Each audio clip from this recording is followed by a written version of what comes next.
Alors aujourd'hui, je voulais vous parler de nouveau du putting, mais je voulais revenir aux bases, parce qu'il est bien possible que vous soyez pas bon ou que vous vous pensiez pas bon au putting, et que le problème vienne avant même que vous bougiez. Ça peut être lié à votre matériel, à la longueur du putter, à votre posture, euh, à votre alignement, à votre setup. Je vais aussi finir très rapidement avec un point que je répète souvent mais qui est indispensable sur la lecture de pente tout à la fin. Votre cerveau vous joue des tours dans la lecture de pente. Voilà, j'espère que ça va vous intéresser. Et pour ceux qui ne l'ont pas fait, bah, n'oubliez pas d'aller télécharger mon guide sur le souffle, sur la respiration.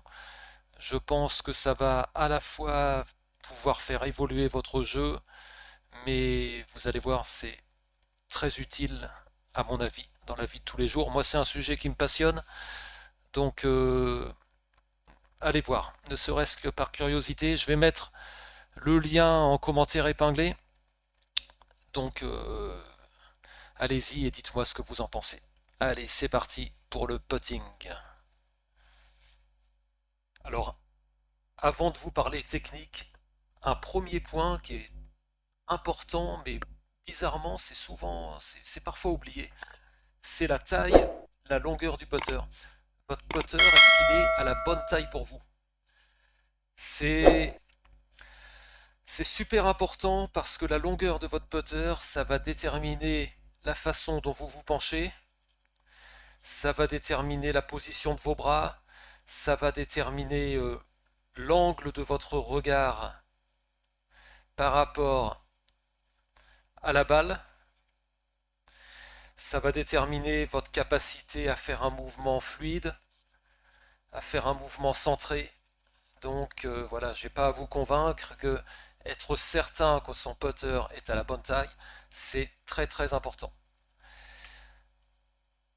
Voilà un petit tableau tout simple. Si votre putter est trop long, vous allez trop vous redresser, vous allez avoir vos bras qui vont s'écarter du corps et vous aurez le regard qui ne sera pas au-dessus de la balle, qui ne sera pas à la verticale de la balle. A l'inverse, avec un putter trop court, vous allez vous pencher trop en avant, vous aurez les poignets cassés et surtout ça va vous occasionner une perte d'équilibre.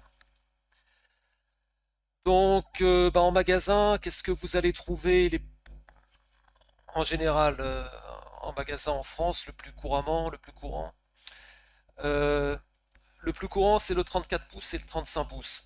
Vous trouverez aussi du 33 pouces, parfois il faudra le commander. Pour les joueurs de petite taille, de petite taille, les joueurs de moins d'1,70 m ou les joueurs qui veulent une posture très inclinée en avant, c'est possible aussi. Sinon, le 34 pouces, c'est très certainement le standard le plus vendu. Le 35 pouces également, c'est pour les joueurs plus grands, de plus d'1,80 m. Le 34 pouces, c'est pour les joueurs entre 1,70 m et 1,80 m. Après, à titre indicatif, il y a aussi les putters de plus de 35 pouces. C'est des putters qui sont rares, c'est des putters spécifiques, j'en parlerai pas là, hein. C'est belly putter, etc. En général, votre choix va se faire vraiment entre ces trois types de putters. Donc, l'idéal, c'est de faire du fitting pour être certain d'avoir un putter qui soit vraiment à votre taille, d'avoir une coupe sur mesure. Moi, ce que je vous conseille, c'est vraiment d'essayer plusieurs longueurs, de tester, de demander au vendeur. Vous n'hésitez pas. En général, quand vous arriverez en magasin, vous aurez déjà une idée de ce qu'il vous faut. Entre du 33 pouces, 34 pouces, 35 pouces. Il y a un test simple. Vous laissez vos bras en position de putting pendre naturellement. Vous les remontez très légèrement vos coudes. Vous prenez votre putter. Et si votre putter arrive bien enfin si la position de vos mains est bonne, si vos mains tombent naturellement, et ben vous saurez que vous aurez besoin à peu près quelle taille de putter demander. Voilà, bon, j'ai pas été très clair sur ce point-là, mais vous comprenez le principe. Vous retrouverez le test, je pense, sur YouTube si vous cherchez. Mais bon, c'est pas très utile. Voilà, j'espère vous avoir convaincu de ce point très très important. Ça serait bête quand même de perdre en qualité de jeu parce que vous avez un putter qui est trop long ou trop court. Donc je vous invite à vraiment avoir ce point en tête. Je vais vous parler maintenant de la posture. Parce que si vous essayez de putter avec la même posture que vous avez pour un coup de fer, c'est normal que ça ne fonctionne pas. Le putting, bien sûr, c'est différent d'un swing classique, c'est court, c'est précis. L'objectif d'une bonne posture, c'est la stabilité, le pas de mouvement parasite, ça c'est super important. La posture doit être relâchée, il faut être relâché, pas de tension dans les bras, pas de tension dans les épaules. Et il faut arriver à un mouvement fluide du putter, il ne faut pas de compensation du corps. Et c'est ça c'est un point super important, ça, la fluidité dans le putting. Donc je vais commencer à vous parler du grip. Le... Au putting, il faut bien verrouiller le mouvement. Le grip, il va être différent de celui que vous utilisez d'habitude avec vos fers, par exemple. Imaginons là, c'est un grip que vous avez utilisé avec votre fer de 7, par exemple. Et le grip du putter, quand vous allez putter, il doit être davantage dans la paume de la main gauche pour les droitiers, vous inversez sinon. Ça doit être davantage dans la paume que dans les doigts, comme vous le feriez avec vos fers. Donc pour cela, vous allez relever un petit peu le grip, le mettre légèrement plus à la verticale. Et la conséquence de ça, c'est que ça va réduire la mobilité des poignets et ça va aider à stabiliser votre mouvement, votre posture, votre grip. La main droite, elle, j'ai pas fait d'illustration, mais elle va se poser naturellement. Sans forcer, la main droite, elle va accompagner, elle va pas dominer le mouvement. C'est vraiment une main qui est là, douce et pour l'accompagnement du mouvement. On continue sur la posture. Les jambes doivent être écartées à peu près de la largeur des épaules. Le même écartement que vous avez pour les épaules.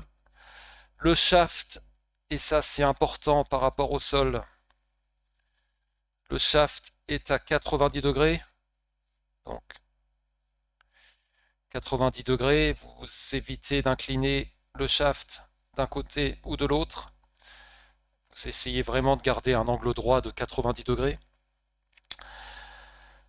Les épaules, alors le but c'est vraiment de garder les épaules le plus à l'horizontale possible. Donc vous gardez vos épaules autant que faire se peut à l'horizontale. Et le poids sur les jambes va être réparti à 50-50, donc 50% sur la jambe gauche, 50% sur la jambe droite, sur le pied gauche, sur le pied droit. Le haut du corps, faites attention de garder le cou plat au maximum. Un des points, mais vraiment fondamental dans la posture, c'est d'avoir, je vais faire un trait, c'est d'avoir les yeux à la verticale de la balle. Ça, c'est quelque chose de primordial, d'avoir les yeux sur la balle. Ensuite, vous devrez avoir tout votre corps dans l'axe du drapeau. Alors, qu'est-ce que j'entends par là? Donc, vous aurez Je ne sais pas si je vais arriver à le dessiner, mais je vais essayer de me faire comprendre. Vous aurez vos pieds, les genoux, les avant-bras, les, les épaules, la tête, le regard quand vous tournez la tête, tout ça dans l'axe du drapeau, dans l'axe de la cible. Donc, et ben voilà, j'essaye de, je réfléchis à ce que je pourrais ajouter, mais je pense que c'est tout pour ce qui concerne la posture. Alors, je vais terminer rapidement, mais sur la lecture de pente. Parce qu'il y a enfin, que je voudrais bien faire comprendre, c'est que la plupart des joueurs, ils visent trop bas sur les putts en pente. On voit jamais l'inverse, très très rarement. En général, un joueur va viser trop bas. Le, le piège, alors on va dire que la pente est comme ça. Enfin, le piège, c'est de viser l'endroit où la balle va tourner, va courber. On se dit, je vais refaire ça. On se dit, ok, je vise pas le trou, d'accord. Je vais viser l'endroit où la balle va tourner, où la balle va courber. Euh, le problème, c'est que c'est toujours pas là que vous devriez viser. Parce que en visant ici, vous lancez la balle trop droit, elle n'aura pas le temps de courber et elle va finir en dessous du trou. Donc, la bonne logique, c'est toujours de viser plus haut que ce que vous croyez, que ce que vous pensez. C'est, euh, comment dire, c'est contre-intuitif parce que vous avez l'impression d'exagérer la pente, mais croyez-moi,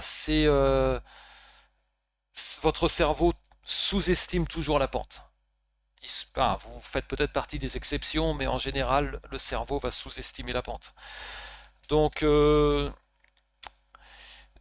voulais juste finir cette vidéo en parlant encore de ça, parce que je le répéterai jamais assez, le fait que le cerveau sous-estime la pente et de ne pas viser trop bas sur les putts en pente, malgré qu'on pense l'avoir pris en compte. Je voulais terminer avec ça. Euh, J'en reparlerai, hein, parce que j'ai conscience d'avoir été très très rapide. Il y a énormément de choses à dire, bien sûr, sur la lecture de pente. Si N'oubliez pas d'aller télécharger mon bonus si vous ne l'avez pas encore fait. Et puis à bientôt pour la prochaine vidéo.